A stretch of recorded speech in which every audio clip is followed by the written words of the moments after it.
Lux presents Hollywood.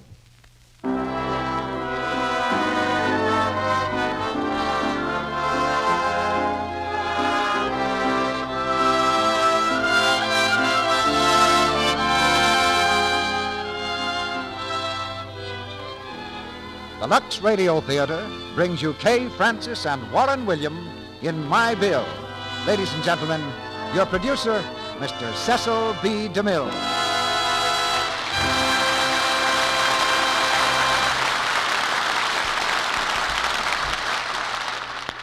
Greetings from Hollywood, ladies and gentlemen. Tonight, we follow the fortunes of a gallant woman, a symbol of all those gallant women who faced the world alone and found happiness for themselves and for their children. I think perhaps we've all known someone like Mary Colbrook in the play My Bill. Hers is the brand of courage and devotion for which mothers are famous. Her story is a tribute to the love and sacrifice of all mothers the world over. But Mary Colbrook is a typically American mother, and tonight you'll hear her played by a typically American star, Kay Francis. It's the part she played in the Warner Brothers picture, a performance that had all the warmth and understanding of Mary Colbrook herself. So I'm not surprised that you've been asking to hear Kay play the same part at this microphone. And co-starring with Kay, we present Warren William, who's back on this stage after too long an absence. You know, we get a good many definite instructions from you every week. Not just as we do the comments and criticisms. And one of the most frequent comments from members of this audience is that after listening to the Lux Radio Theater for a few Monday nights, they feel they'd like to take out a regular membership. So they buy a cake of Lux toilet soap for the first time. And that's a noble gesture. And the beginning of a pretty good habit, too. One cake always deserves another, and another, and another. So the regular listener becomes a regular customer. And that's what makes Lux toilet soap a national habit among millions of American women. And tonight we have a play especially tailored for these millions of women. A play about one woman who found herself fighting the whole world with only one real ally, a 10-year-old son named Bill. The strongest bond in the world is the tie between a mother and child. Incidentally, this is one of the best parts we've ever had for a boy actor. And I believe you'll hear more about the lad who's playing it tonight, Dix Davis. Now the curtain rises on the first act of the play My Bill, starring Kay Francis as Mary Colbrook and Warren William as John Rudlin, with Dix Davis as Bill.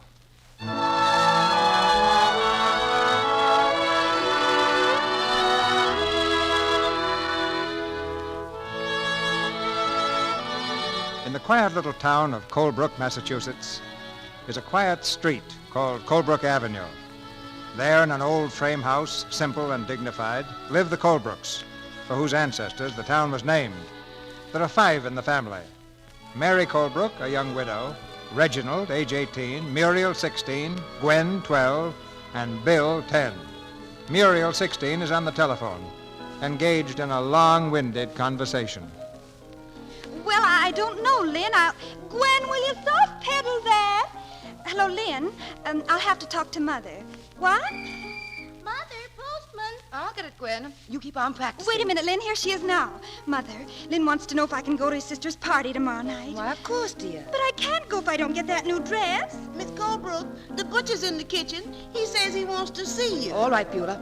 As soon as I get the mail. Mother, wait. What about my dress? Hello, Lynn. Oh, wait a minute. She's gone again. Mother, will you please listen? Of course, dear. What is it? Well, Lynn wants to know What's if... the mail, Mother? Oh, nothing much, Gwen. Just bills, I guess. Any news from Aunt Carolyn? Well, I don't see anything. Well, when is she coming? Well, I don't know. She simply wrote that she'd visit us. If people want to be that vague, we just have to take them as we find them. But we must be nice to them. Mother, please! What about my dress? Don't shout like that, Muriel. Now, what's the matter, dear? Oh, Mother, you know perfectly well, Madam Claire said I couldn't get the dress until we paid for the last one. Now, do I get it or not? Have you got the money? Darling, you're too young to start worrying about money. And don't scowl like that. It spoils your looks.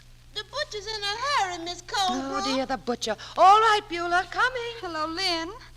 Oh, I don't think I can go. No, nothing you've done. Just not sure I can go, that's all. I'll call you later. Hello, sis. Who are you talking to? Lynn, it's about the party. And I won't go unless I get my new dress. Well, you won't get it, so don't worry. Why won't you, Reggie? Well, what do you mean? Come on in the living room and I'll tell you. What's the matter, Reggie? Listen, have you two noticed there's been a distinct shortage of money in this house for the past few weeks? Well, I just found out that our credit in this town has been marked NG. What does that mean? No good. Reggie. Yep. I went into Kaufman's department store to get a new tie, and they refused to charge it. A measly $1.50, and they refused. Reggie, how humiliating. Then I went across the street to Miller's and got the same answer. Why, our charge account has been discontinued everywhere. Oh, it's all Mother's fault. She has no sense about business. You leave Mother alone. You're always picking on her. What is it now? Bill Colbrook, just look at you. Next to losing our credit, you're the biggest disgrace in this family. Oh, keep quiet. What's the trouble, children? Mother, just look at Bill. I see him. He's a little dirty, isn't he? Hello, Bill. How are you, sweetheart? If Aunt Carolyn comes, you'd better hide him. Hide, Bill? Why, nonsense. Well, Aunt Carolyn isn't going to like having a hoodlum around the house. You know how she is. Yes, Reggie. I know how she is far better than you. You hardly remember. I do very well. Anyway, she's got lots of money, and I hope she comes. Yes, dear, of course. Have a good game, Bill? Yeah, I made a 90-yard run for a touchdown. He looks as if he crawled it. Oh, forget Bill. Mother, if we're on the brink of financial ruin, don't you think you might tell us about it? Oh, Reggie, what's the matter? Our credit is so poor that I can't buy $1.50 tie. That's what's the matter. And you've got a desk full of bills. And you didn't pay the butcher because you haven't any money in your purse. I looked. How am I ever going to finish my law course? And how am I going to get my dress? Or go on with my art study? What about my piano lessons? Children, please. Now, don't get yourselves all upset. It's bad for your digestion. Beulah, door, please. Mother, is all the money Dad left us gone? We want to know. You know, we're not babies any longer. Of course you're not. Reggie, straighten your tie. Well, there's been a little mix-up in my accounts at the brokers, that's all. But there's nothing for you to worry about. Tomorrow, Mother will take care of everything. Miss Colbrook, you gotta come out and talk to these men. What's the matter, Beulah? They's gonna move our piano. That's what we're gonna do, lady. Unless you got $24. 2 months payment. Well, as a matter of fact, at the moment I haven't. But I could call the company and explain. Won't do no good, lady. Cash or the piano. Let's get it, Jake. You leave my piano alone. Gwen, please. Don't you dare touch that piano. You're the next thing you know, they'll all have the check. I'll pay them in return. Mother, you got to leave. We can't go on living like this anymore. Hiya, Colbrook. Lynn. Oh, hello, Lynn. How are you? The door was open, so I came on in. I dropped over to see why Muriel won't go to the party. You moving? Watch it. Oh, no. No, we're just getting rid of the old piano. Oh, what's the use of kidding Lynn, Mother? The fact is the piano is being taken away from us. Why don't you shut up? Because I'm tired of Mother's poor flushing. That's why I've had enough. Go on, you big bag of wind. Bill, don't. Well, I'm sorry you had to come right now, Lynn. Just everyday problems of a family. Sure, I know. Of course. But I'm afraid it's a little upsetting for Muriel. It's horrible. Don't feel like that, Muriel. I know how these things are. And everything's quite all right anyhow. Don't try to lie, Mother. You're just an ostrich. That's what you are. Am I, darling? You're just burying your head in the sand to hide from reality. Muriel, you shouldn't talk to your mother like that. Oh, don't you tell me what to do. What do you know about it? Does your family pay its bills? Your mother knows what's happened to the money your father's left her. Oh, Lynn's father is very much alive, dear. Oh, you know what I'm talking about. Muriel, take it easy. Look, Mrs. Colbrook, I have a little money, and if you'd let me help her... Mother, if you take so much as 1 penny from Lynn, I'll never speak to you again as long as I live. Never, never, never! What a gal. Gosh, I never knew she got like that. Oh, she doesn't usually. Well, but things have been a bit upset lately. She'll be all right tomorrow. I certainly hope so. Look, if there's anything I can do, I'm afraid I'm the one who'll have to do things. Goodbye, Lynn. Goodbye, Mrs. Colbrook. So long, Bill. So long, Romeo. Better luck next time. You'll never see him again. Gwen, go wash your face. You're a sight. I don't care. When I think of all that practicing I've done just being wasted, I don't care about anything. Are things really bad, sweetheart? Well, they aren't too good, Bill. Well, I got some money. Can you do anything with 65 cents? Mm-hmm. You can get a quart of ice cream. The children always feel better when there's ice cream for dessert. Yeah, but what about everything else? Tomorrow, Bill. I'll think of something the very first thing in the morning. Okay. But don't let them get you down, sweetheart. I'll go get the ice cream. Thanks, darling. Hello? Cambridge National Bank. May I speak to Mr. John Rudland, please?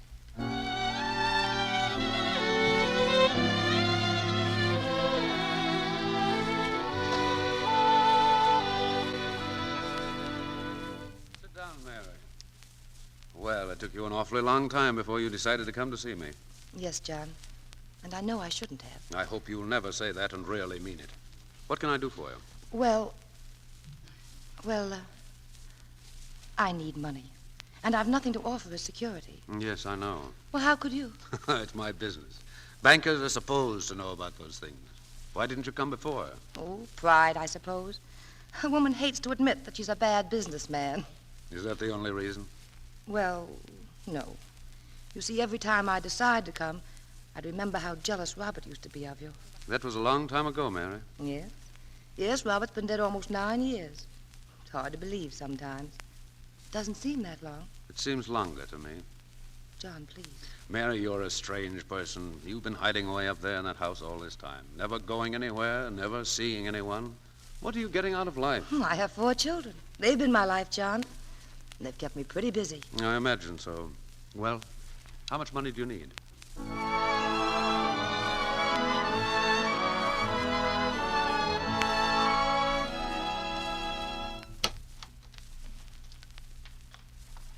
Hello? Anybody home? We're all home in the living room. Oh, that's nice. What's all the packages, Mother? Just a few things for dinner and a few other things. Reggie, you wanted a tie, didn't you? Well, here it is. I hope you like the color. A tie? Bill, put these flowers in water, will you, sweet? Flowers? Mother, what's the meaning of this? And Gwen, dear, the piano will be back this afternoon. The man said at 3. Oh, Mother. Muriel, here's your dress, darling. Madame Claire just finished it. Mother, you got it. Oh, and Reggie, I want you to pay the rent, the lights, the grocer, and the butcher. You'll have to hurry before they close. What am I going to use for money? Oh, don't be such a pessimist. Here. Mother, what a roll of bills. Where did you get it? Don't ask so many questions. Do what she tells you. Is everything all right, Mother? You got the check from the brokers? Everything's perfectly grand. Oh, darling, you're wonderful. Sure she is. 3 cheers for Mother. What about it, Gwen? It's okay with me. What about you, Reggie? Well, I think it's great, Mother. Rah, rah, rah, rah, rah, rah. Mother, Mother, Mother. Oh, don't be silly. I'm glad you're so happy, kids. But please remember one thing. Anyone can be normal in normal times. That's no test. It's when things go against us that we show our true colors. We must never weaken. And no matter what happens to us, ever, the main thing is that we must stick together. Oh, You're absolutely right. Now hurry, Okay. Reggie, and pay the bills. Muriel, call in and tell him you can go to the party. Gwen, you'd better move the furniture back again and make room for the piano. And Bill, what are you doing this afternoon? I've got a football game. Oh, yes. The Tigers versus the Panthers. All right, kids, run along now. And Bill, hold that line.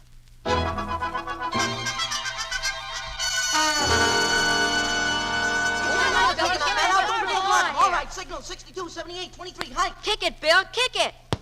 Oh, boy, what a kick. Nice work, Bill. Hey, holy mackerel. You busted a window. Gee, it would have to be Mrs. Crosby's window. Yeah, that old crab. Well, let's goodbye to your ball, Bill. I'll get her back. I ain't afraid of her. Right back, fellas. You'll get your ball, young man, when my window is fixed. And not a minute before. Now go away. All right, Mrs. Crosby. I guess you're just what everybody says you are. What do they say I am? A mean, nasty old woman who locks herself in. Why, you get out. Get out of here. Hey, what's the matter? My heart. Gee whiz. Here, sit down. Want me to call a doctor? No. No doctors. Got any medicine in the house? Upstairs. But I'm all right now. Don't bother. Here, let me rub your hands. That'll stimulate the blood. What happened? Just one of my spells. Gee, ain't there anyone to take care of you when you get one? No. I live alone here. In this big house? I should think you'd get awful lonesome and want someone to talk to now and then. I haven't anyone. Gee, I'm sorry. I guess what my mother said must be right. What did she say? Well, just last week she said, Mrs. Crosby isn't really mean. It's just that she hasn't got a single friend anywhere. And that's why she feels the whole world's against her. She said that? I wonder if she wouldn't pay me a visit sometime so we could get acquainted. Oh, I'll ask her about it. You'll like my mother. She's swell. I'm sure of it. Well, I guess I'll be getting on home, if you're all right now. Oh, just a second. What did you say your name is? Bill.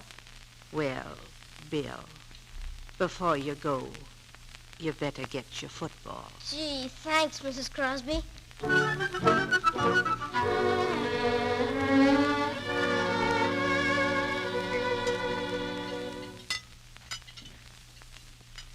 How's the bread, Reggie? Now, Gwen, eat all of those vegetables. They're good for you. Oh, gee. Excuse me, will you, Mother?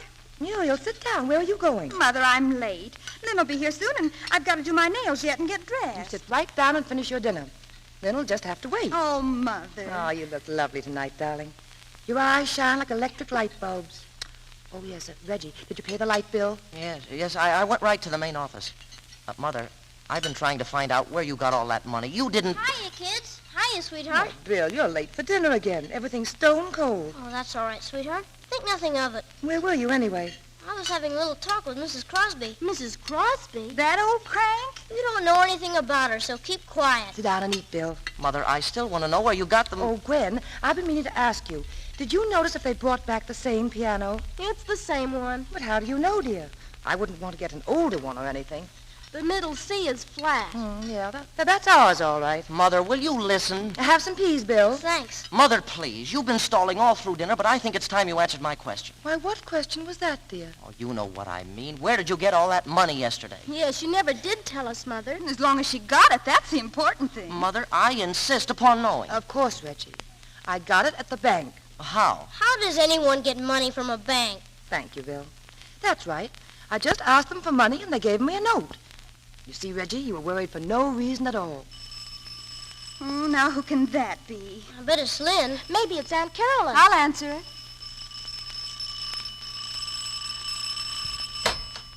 Good evening. Don't you ever answer the doorbell? Yes, when it rings. Sometimes it doesn't. It's erratic. Like your mother. Well, are you going to let me in? I'm your Aunt Carolyn. Oh, I'm sorry. Please come in. Mother, Aunt Carolyn is here. You're Muriel, of course. I'd have known you from your earliest pictures. You're quite pretty. Thank you. This is Gwen, and this is Reginald, and Bill. Hello, Aunt Carolyn. How do you do? Hello. Colbrooks. I can see the qualities of the Colbrooks in you. Eternal qualities they are, make no mistake. How are you, Aunt Carolyn? We're delighted to see you. We've looked forward to your visit. Thank you. You must be tired after your journey. May I get you some dinner? No, thanks. I've had my dinner. Well, perhaps you'd like to freshen up a bit. I'll take you to your room. Thank you, but I've taken a house down the street. Oh, I see. Well, I'm sure we're all disappointed. Oh, let's stop pretending. Where do you go from here? What do you mean? I mean now that you've hit the bottom. Well, how do you... Oh, I found out all about your problems, even if you didn't send me a signal of distress. Mother, what is she talking about? Is there anything wrong, Mother? So you've kept them in the dark, lied to them, your own children. Well, I'll tell them. Your mother has squandered every cent your father left you. You mean we're broke? We have nothing? Nothing. You're penniless. Mother! Oh, I'm sorry, children. It's true. I've done the best I could, The best you could. Everyone in this town says you're scatterbrained, and they're right. You're a stupid, impractical woman. You can't talk like that to my mother. It's time somebody told the truth. Have you thought what'll happen when we're thrown into the street, Mother? We don't own this house, you know. Have I thought about it? Reggie, I haven't slept for weeks. But how could you go through that much money? You don't understand, dear. I didn't know anything about business when your father died. I never had to. Well, I made some investments. Why? Why? To get all the things I wanted for you children. Interest rates were going down, and I had to find some way to triple the principal. So I took a chance. You had no right to do it. It was criminal of you. Muriel, you've never used that tone to me before. I wish I had. Now we're paupers and the laughingstock of this town. That's all your fault. Oh, Father always said you had no sense of responsibility. But, Reggie, 2.5%. I don't want to hear anything about it. A woman like you has no right to have children. Will you please leave the room? All of you. I want to speak to your Aunt Carolyn. I'll leave the room. I'll kill myself. That's what I'll do. Oh, shut up, Gwen. Why have you come here, Carolyn? To take care of my brother's children. Before he died, he told me everything that was in his mind about you and begged me to watch over them. And how do you propose to take care of them? I want you to give them up. Well, I won't do it. Never. Then I'll take them from you. Well, you try, Carolyn, and I'll... What? There's nothing you can do. And when the last dollar is gone, they'll come to me of their own accord. because I can give them the things they need. Will you please go now, Carolyn? I think you've said just about enough. I've said everything I want to say at the moment. Good night. Where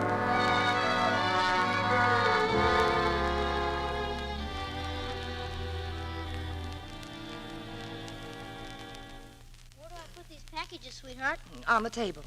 Hello, Muriel. Hello. Well, I'm beginning to economize. Bill and I walked all the way to the market.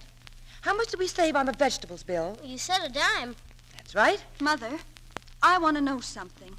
Again, dear? You told us you got that money from the bank. Yes, dear. What bank? The Cambridge National Bank. Why? From Mr. Rutland? Well, yes, darling. He's the president, isn't he? If we're so poor, what kind of security could you have given him? He didn't ask for any. I just gave him a note, payable on demand. Oh, Mother, how could you? That bachelor! Well, I don't understand you. You've given a note payable on demand to John T. Rutland, who's the most despicable man in this town. Now, darling, you're going through the hysterical period of your life, but you can't afford to be too ridiculous. A lot of people don't like John Rutland because he's a banker. He's smart, but he happens to be a very fine man and an old friend. He's no good, and he's always been in love with you, hasn't he? Muriel, where did you... He was after you even when my father was alive. Aunt Carolyn said so. Oh, Aunt Carolyn. When did you see Aunt Carolyn? I didn't, but Reggie did, this morning. Oh, I see. Well, she stops at nothing, does she? Oh, I wouldn't worry about John Rutland or that note, dear. I'll pay him back. You'll do nothing of the sort. You're not going to disgrace this family anymore. When the time comes, I'll pay what you owe. You'll pay? Yes. I'll marry some rich man and save this family. I've just sent Lynn away. Boy, are you nuts. Oh, no, Bill. She's just melodramatic. She has a self-sacrificing complex. But I think that shows something good in her. Are you ready, Muriel? Come on, I've got the bags. Reggie. Gwen. Well, where are you going? There's no use making a fuss, Mother. The girls and I are leaving. Leaving? Yes, I've had a talk with Aunt Carolyn, and she's invited us to live with her. Reggie. Well, you can't do this. You're traitors, that's what you are. Now, we're simply trying to be practical, Mother. You don't seem to realize what our position is. I realize better than you know. Oh, but we're not licked yet. I'll find some way out of this difficulty. Already I've begun to economize. I may even find a job for myself. But no matter what happens, you can't leave. Well, if you intend economizing, why should you object to our going to live with Aunt Carolyn, who can well afford it? And it would make things easier for you. It's simple arithmetic. It isn't arithmetic at all. It's a spite. Oh, she doesn't care about you, Reggie, or any of the others. She just hates me. She never wanted your father to marry me. I don't know why. Well, that's something we know nothing of. We're merely trying to be sensible. Now, children, you're young and you don't realize what you're doing. I don't mean just running over to Aunt Carolyn's. It isn't how much you'll hurt me, but it's how much you're hurting yourselves. It makes you cowardly. I can stop you, you know. You're not of age, but I won't. I'm going to let you make your own decisions. But you ought to know that this is all wrong. Why, we agreed to stick together. It's too late for speeches, Mother. We're leaving. Come on, Gwen. Muriel? Goodbye, Mother. Go on, scram. You're a fine bunch of heels. That's all I can say. They've really gone. And I couldn't stop them. Don't cry, sweetheart. They're not worth crying about, honest. Why, I could have managed somehow. It would have come out all right if we just stuck together. Sure it would. But if they've turned out to be rats, you can't help it. Oh, that's children. But, Bill, you don't understand that. They're still my children. And I want them back. Sure, I know how you feel. But never mind, sweetheart. I'm here. Yes, Bill. Yes, you're here. You're still with me, aren't you?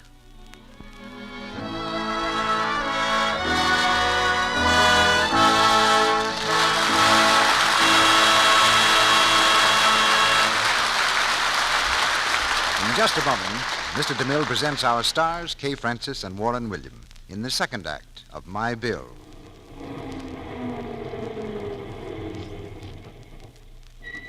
Does that sound familiar?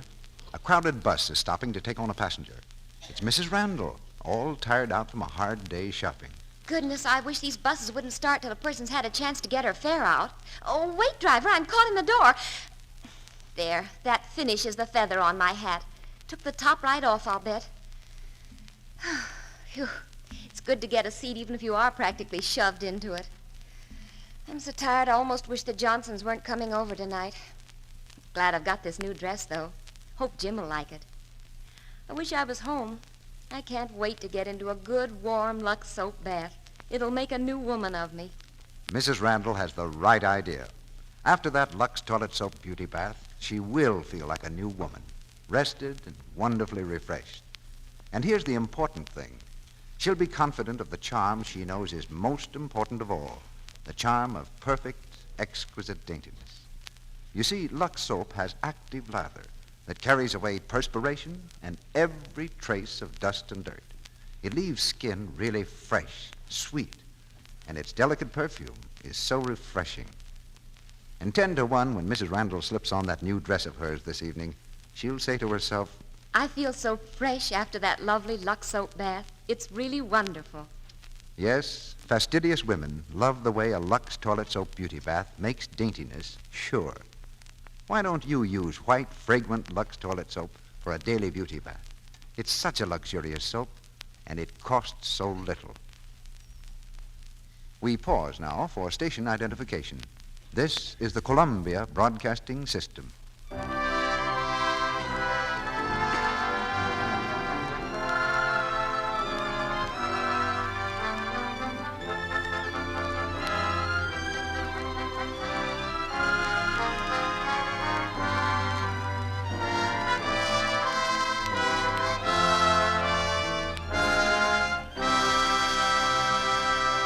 Act 2 of My Bill, starring Kay Francis as Mary Colbrook and Warren William as John Rudland, with Dix Davis as Bill.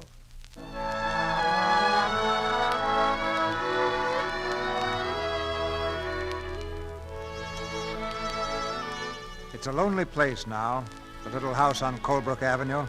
With 3 of her children gone, Mary faces life sadly, but without bitterness.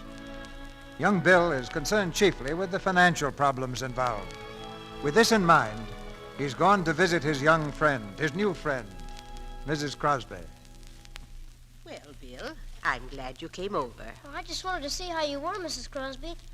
Besides, I need some advice. I'm flattered you want to take me into your confidence. Well, even if you haven't got a lot of kids, you kind of understand. Mm-hmm. Now, what is it that's troubling you? Mrs. Crosby, have you got any idea where I could borrow some money? If it's that window you're worrying about, forget it. Well, that's one thing. But I've got to get some money for other reasons. And I've got an idea. I see. You want to negotiate a loan. Huh? Negotiate.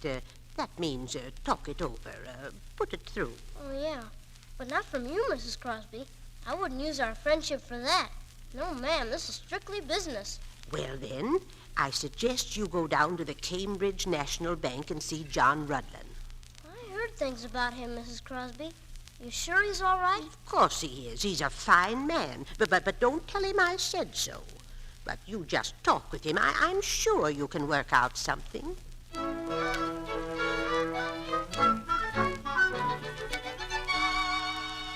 seat, Bill. What can I do for you? Well, Mr. Rudland, I want to negotiate a loan. Huh? Oh, I see. What for, Bill? Well, Mr. Rudland, I want to go into the newspaper business, and I'm desperate for $3. What do I have to do to get it? I mean, I haven't got any securities and that kind of stuff. No security, eh? That's bad, isn't it? Yes, sir. But I have a pretty good reputation. That counts too, doesn't it? Yes. We always consider the borrower's reputation, Bill. And I've never heard any slander about you. But do you think that business conditions are ripe to open a newspaper stand? Well, they're ripe for me anyway. All right, Bill. I think we can manage to let you have that loan. Oh, boy. Oh, Miss Kelly. Yes, sir? Will you draw up a loan for $3 for Mr. William Colbrook? Why, yes, sir. Right away. And, Miss Kelly, tell the office boy he doesn't need to go out to buy papers. Hereafter, we'll take from Mr. Colbrook. Yes. Oh, boy, thanks. Don't you think the idea's got possibilities, Mr. Rudland? Sounds good, Bill. And why don't you get a regular route besides? People to subscribe through you. Say, that's great. No wonder Mom says you're smart. How is your mother, Bill? Well, there's nothing wrong with Mom that money can't cure. That's why I'm starting now. Good boy. Take care of her, Bill. She's a fine woman.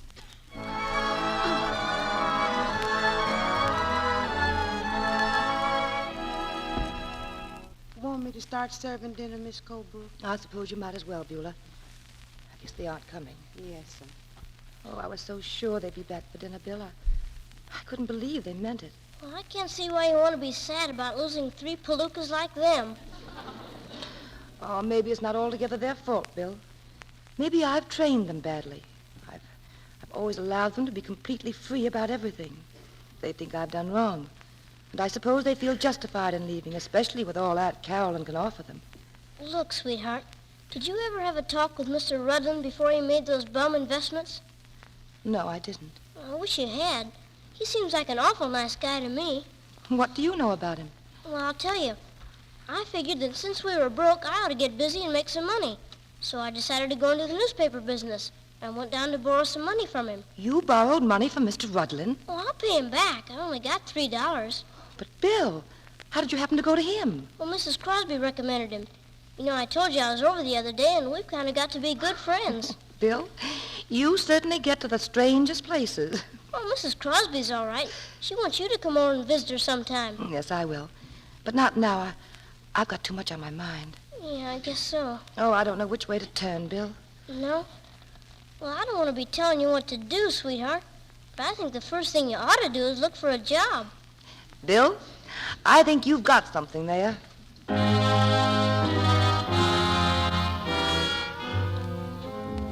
You know how to operate a contometer? What's that? Never mind. Do you type? Well, not very fast. And of course you don't know shorthand. No, I don't. I'm sorry, but there's nothing. But I can sell, Mr. Barnes. I know it. I don't doubt that, Mrs. Colbrook. But you see, it would be embarrassing for our customers to have to buy merchandise from a former member of their social set. There's nothing I can do. Sorry. All right. Thank you.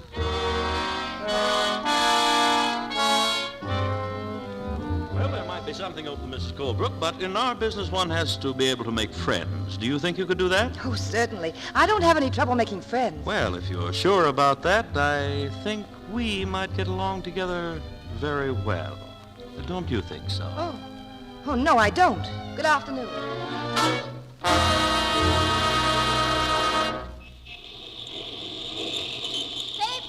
Paper, read all about it, paper. Hello, Bill. Oh, hello. We've just been shopping with Aunt Carolyn. Yeah? Paper. Wayne, come along. We haven't got all... What's this? What are you doing here? Oh, I'm selling papers. You want one? Bill, does Mother know about this? Sure she does. A Colbrook selling newspapers. What's the matter with that? My mom says it's okay, and if she says it's okay. I'll put a stop to this if it's the last thing I ever do. She's disgraced the Colbrook name long enough. Come along, children. Just a minute. What did my mother ever do to you anyway? What are you so mean to her for? That goes for the rest of you, too. Keep your voice down. People are looking at us. Let them look. They ain't seeing much. Children, come along. Hurry, children. Yeah, hurry. You ought to be ashamed. They're nothing but a lot of palookas, all of you. Paper, read all about it. Palookas. Paper. What's the latest news, Bill? Oh, hello, sweetheart. How you doing? Oh, swell. I made 80 cents so far today. How are you doing? Did you find a job yet? Not yet. Well, don't worry. Something will turn out. Sure it will. Sure, look at me. A couple of days ago, I was broke. Now I'm in business for myself. Yes, and you're a great success, too, Bill. Look, sweetheart, you don't mind, do you? I mean, about me selling papers on the street? Mine? Well, I'm proud of you, darling. That's all I wanted to know.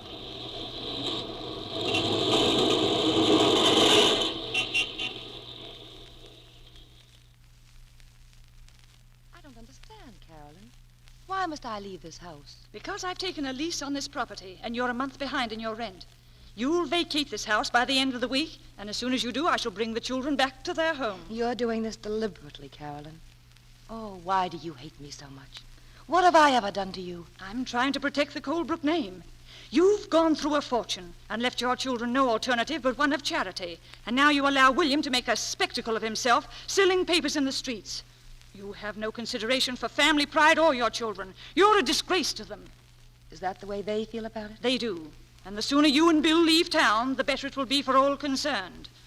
I realize you have no funds, but if you do as I ask, I shall see to it that wherever you go, you'll receive enough for living expenses. I don't want your charity. That's up to you.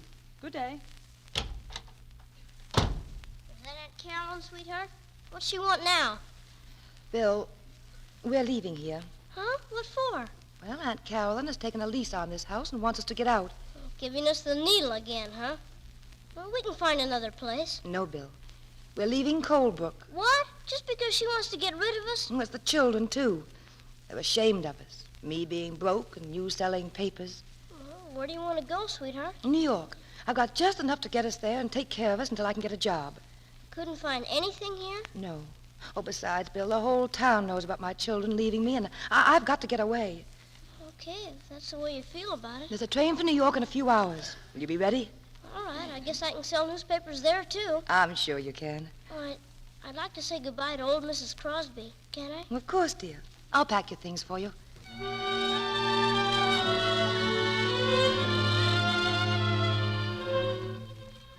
Crosby! Mrs. Crosby! Mrs. Crosby, are you home? Mrs. Crosby! Bill, here. Miss Crosby, what's the matter with you? My heart. You shouldn't be alone like this. I'll get my mom. She'll know what to do. Hurry. Hurry.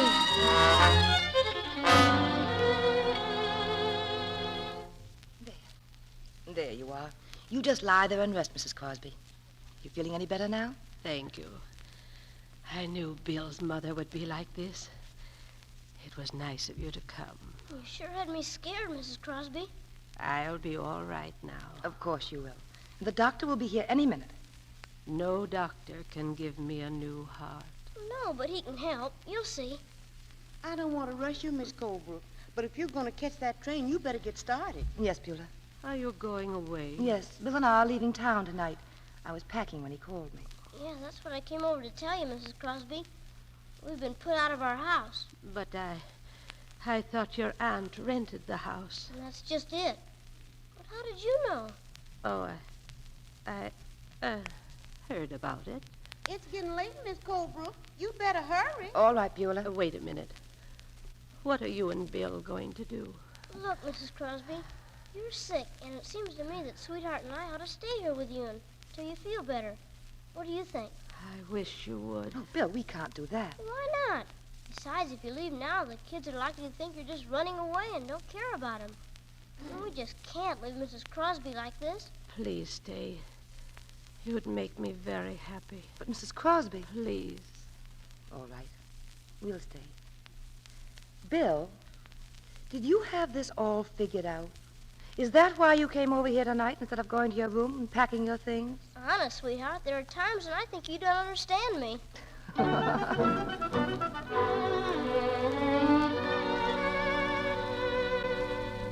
Well, Doctor, is she any better? I'm afraid not. She's a sick woman, Mrs. Colbrook. This condition's been coming on for years. Now, well, it's too late. But isn't there anything we can do? Nothing except stay with her. She's very lonesome, and, oh, yes, she wants to see John Rudlin. Will you phone him? John Rudlin? She was rather insistent about it. I'll be getting along now. Good day, Mrs. Colbrook. Good day, Doctor. Hello, Dr. Haley. Afternoon, Bill. Hello, sweetheart. Bill, what are you doing home at this time of day? Well, I closed up for a while. How is she? She's been calling for you all afternoon. You'd better go in and talk to her. Okay. Bill, wait. She's very sick, Bill. Yeah, I know. But she'll be okay with you taking care of her. Look, darling, sometimes, no matter how much care you take care of people, it doesn't make them better. I don't know what you mean. Sometimes people get tired, Bill. So tired that nothing can help them. They've lived such a long time, and they need rest. And then after a while, they stop trying to go on. It's nothing to be frightened of. Even they aren't frightened. Do you know now what I mean, darling? I guess so. She's a good friend of yours, isn't she? Yeah. Go into her now, my sweet. She's waiting. Hi, Duchess. Hello, Bill. How's the paper business? Swell. I made $1.20 today. How are you doing? Not so good. Has Mr. Rudlin come yet? No. Mom's calling him now. What do you want to see him for? Business. Think you're the only one who... Oh, gosh, isn't there something I can do for you? Yes. What? You can give a kiss to an old lady. I don't know any old ladies. Then you can give it to me. Huh. What you sniveling about? Nothing. I just got a little cold. Anything else you want me to do? Get Rudlin up here. Quick. He'll be here. Don't worry, he'll come.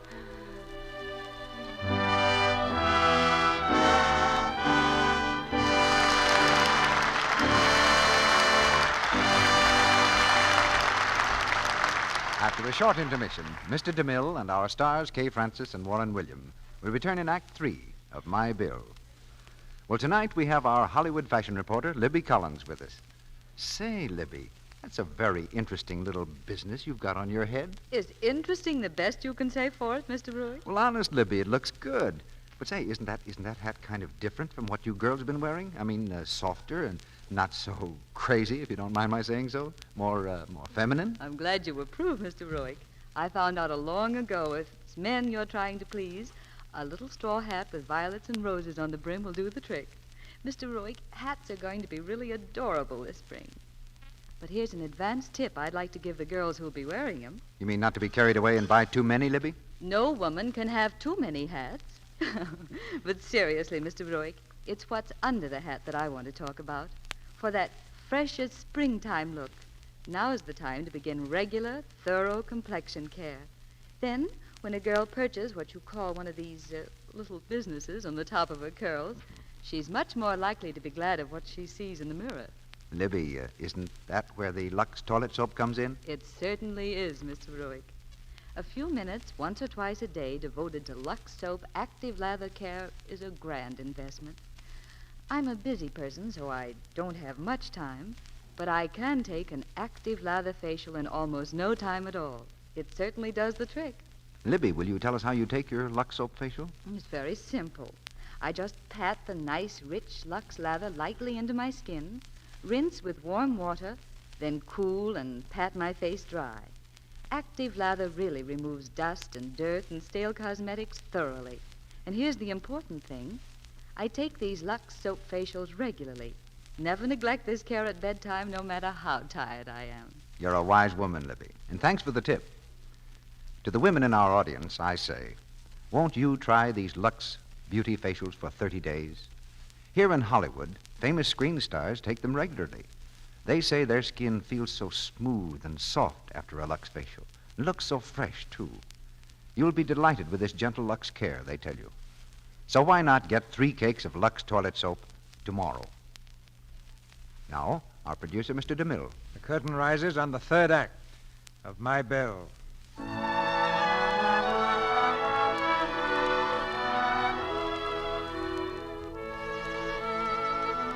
Mrs. Crosby has passed on, but Mary Colbrook and Bill still live in her house, for this was her last wish.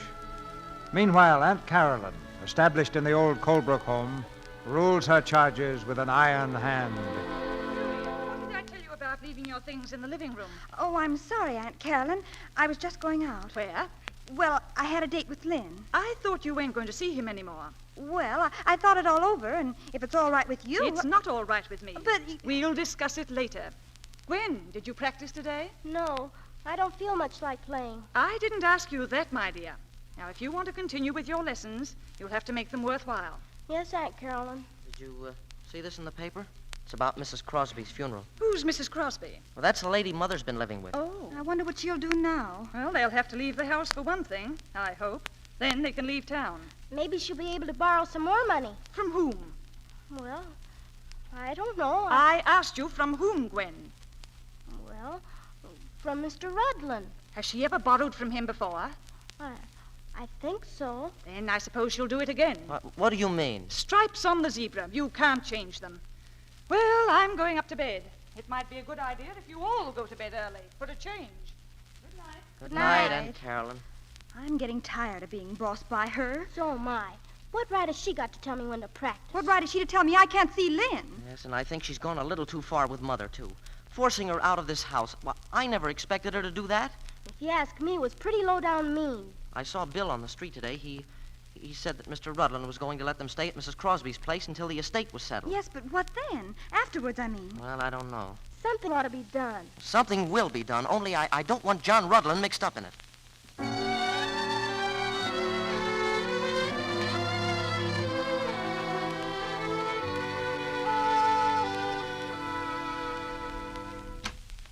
Yes, what is it? I'm Reginald Colbrook, Mr. Rutland, and this is my sister Muriel. Well? We came here to talk to you about Mother, Mr. Rutland. Have you? Good. I've been hoping you kids would snap out of it and come to your senses. I suppose you want to follow Bill's lead and lend a hand? Looking for jobs, eh? Ever done any secretarial work, Muriel? Me? Well, no. The fact is, Mr. Rutland, we didn't come here to answer questions, but to ask them. Oh. Well, I think you have a few to answer. Why aren't you living with your mother? Aunt Carolyn said she'd care for the rest of us, but she wouldn't support Bill and Mother. And you let your mother go? Well, there was nothing we could do. Oh, yes, there was. You could have thrown the house in Aunt Carolyn's smug face and walked out and got yourselves jobs. But I'm going to law school, and Muriel is... What of it? Ever hear of night school? Ever hear of boys working their fingers to the bone for their mothers? A mother like yours, one of the finest women who ever bore 3 ungrateful brats under thoroughbred. Get out of my office, both of you. Now, see here, Mr. Rutland, I came here to... I don't give a hoot why you came. Get out. Don't go, Reggie. Do you think your bellowing is going to cover the issue, Mr. Rutland? You can't whitewash yourself by scolding us. What are you talking about? She's talking about lending Mother money without collateral. Yes. Why did you do it? Is that any of your business? I'll lend her as much as she'll ask for. You're very generous, aren't you? Oh, you can't fool us, Mr. Rutland. We know your reputation in this town, and when Mother can't pay... Why, you... Now, you listen to me. I don't care what you 2 unnatural children think of me or what you say. But when you become disrespectful of your mother, you become far lower than anything you might accuse me of being. I lent your mother that money because she's trying to do the bravest, the finest work that's given a woman to do. And I did it without thought or hope of repayment. There's a lot more I could tell you about your mother, but it would be a waste of time. All I know is that when I look at you 2, I'm glad I'm not a father. Now get out!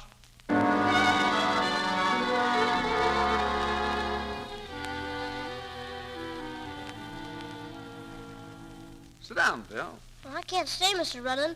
I'm going to sell 50 papers today. I think what I have to say is just a little more important. But I got to get enough to buy a Mother's Day present for Sweetheart. She'll get it. Look, Bill, I'm executor of Mrs. Crosby's estate. Yeah? What's that got to do with me? A great deal. You see, you're the sole heir to her property. Huh? She left you everything she had. There's considerable stock. I won't know how much until it's liquidated. Then there are 2 houses. 2? Yes. The one you and your mother are living in, and the one your Aunt Carolyn rented. You mean our house? That's right. Mrs. Crosby owned it, but it wasn't generally known. Now there's a clause in Aunt Carolyn's lease obliging your aunt to vacate immediately should the property change hands. Say that again. I said you had the right to take possession at any time. Yeah? Hey, look, could you do me a favor? Of course. What? Go down and take care of my paper stand for a while. Huh? I got some important business to attend to.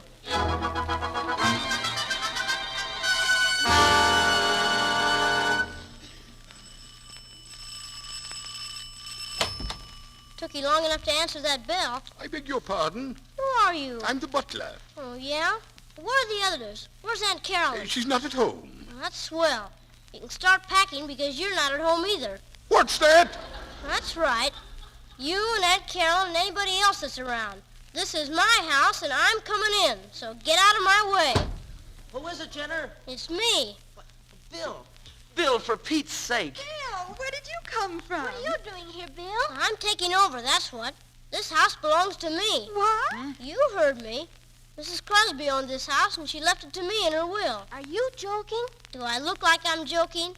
She left me this house and hers and a lot of other stuff besides. And Mother's moving in right now. Oh, Bill, that's wonderful. Gee, that's great. Congratulations. Okay, but you're still moving out. Now go on, scram. Oh, now wait a minute, Bill. There's something we want to tell you. Yes, Wait, Bill, nothing. You can't come crawling back just because the ship isn't sinking anymore. Now go on, beat it, scram.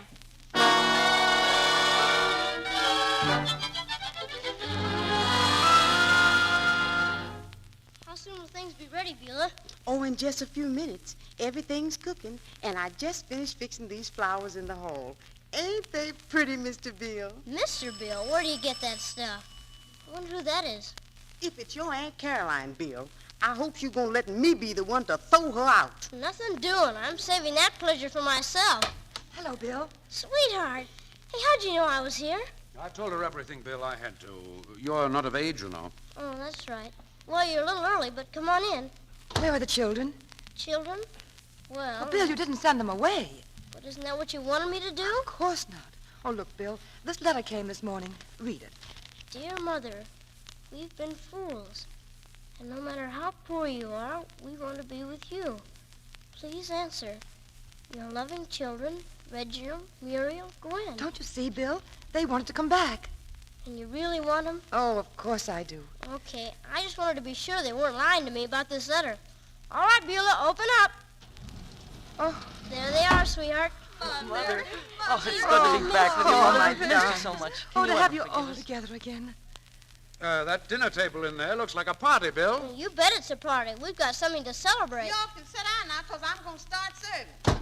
Just what is this? Oh, boy, it's Aunt Caroline. Now the fun begins. What's going on in here? What is it? Nothing unusual is going on, Aunt Caroline. Mr. William Colbrook is giving a party in his own home in honor of his mother. Bill's the name, Ma. Have you lost your wits? My son has inherited this house. And a lot more. Tell her. I'll tell her. He has more money right now than all the Colbrooks ever stole from the Indians.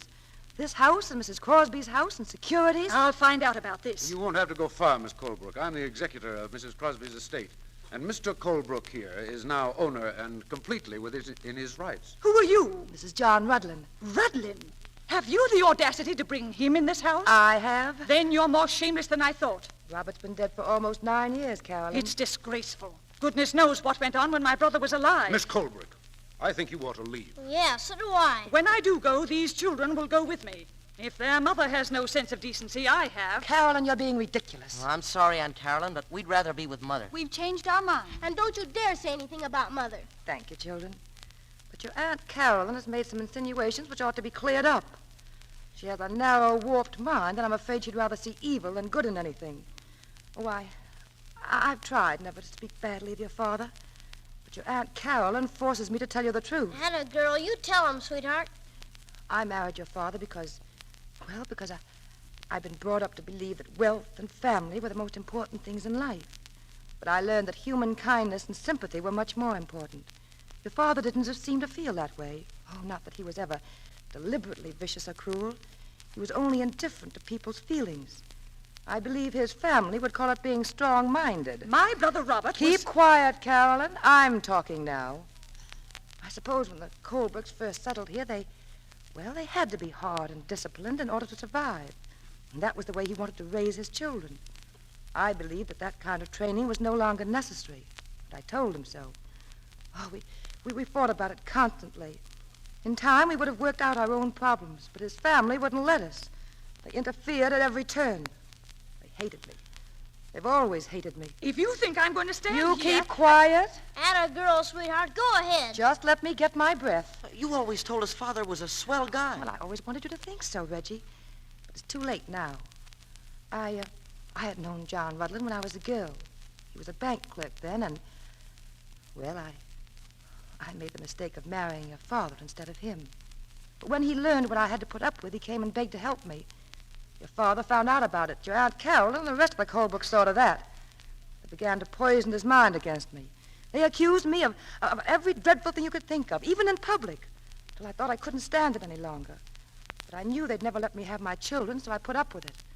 Until your father died and I was free of them. Mother, why didn't you tell us before? Because I've tried to spare you these things.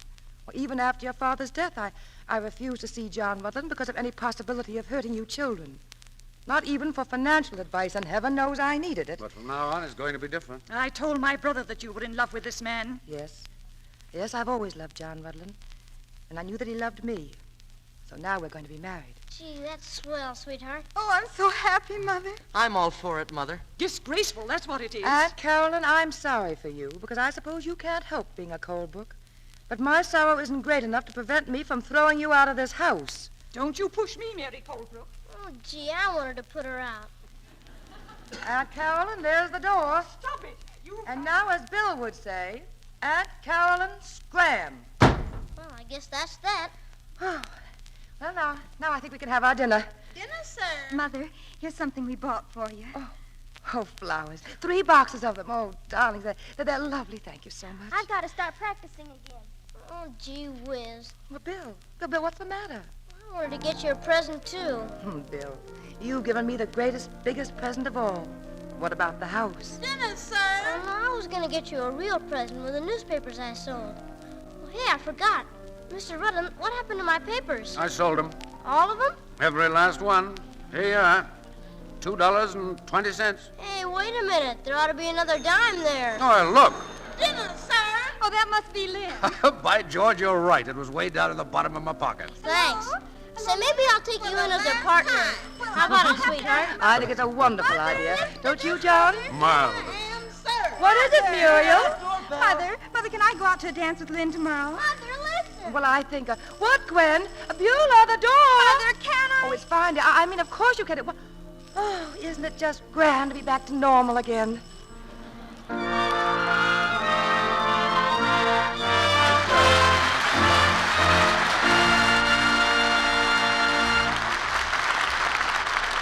The curtain falls on tonight's play, and Kay Francis and Warren William return to the footlights. We congratulate them on a fine performance. Thank you, Mr. DeMille. And I know you'll join us in awarding a big red apple to Dix Davis, who played Bill tonight. He certainly deserves it. He's a fine trooper. Now, we haven't got a red apple handy, so suppose we find him another part instead. Kay, it was very pleasant appearing with you again. Just like old times, Warren. It's several years since we did a picture together. You know, Kay, I like to remember Warren as a tall, decisive figure in a toga. A toga? I imagine he looks well in one, but why? Well, he played Caesar for me in Cleopatra. And confidentially, I've always admired any man who can look decisive in a toga. Purely the inspiration I had from the director, C.B. Seriously, though, it's grand to be here in this theater again, Mr. DeMille. I've enjoyed it. And I want to tell you that I'm still absolutely loyal to Lux Soap. It's been several years since I discovered what a help it is in keeping one's complexion smooth. And now I wouldn't think of using any soap but Lux. Great minds run on the same channel, Kay, when it comes to Lux Soap. And I know the audience is anxious now to hear about next week's play, Mr. DeMille. Well, it's one to really get excited about, Kay. Because next Monday night, we're going to present Bob Hope and Constance Bennett in The Awful Truth. It's a madcap comedy with Bob in a part of a young man who's trying to win back the love of his former wife against pretty tough competition. Frankly, we believe it's an even better play for Bob than the one we had when he was here last year. So if you're looking for a really entertaining hit, don't miss Bob Hope and Constance Bennett in The Awful Truth at this microphone next Monday night. I certainly won't, C.B. It sounds like a great show. Good night. Good night. Good night. Good night. Theaters like this are made by stars like you.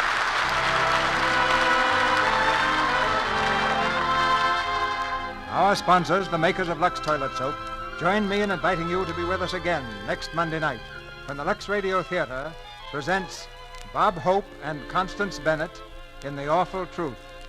This is Cecil B. DeMille saying good night to you from Hollywood. Kay Francis has just finished the picture The Man Who Lost Himself, produced by Larry Fox for Universal Pictures. Warren William will soon be seen in the Columbia picture, The Lone Wolf Takes a Chance.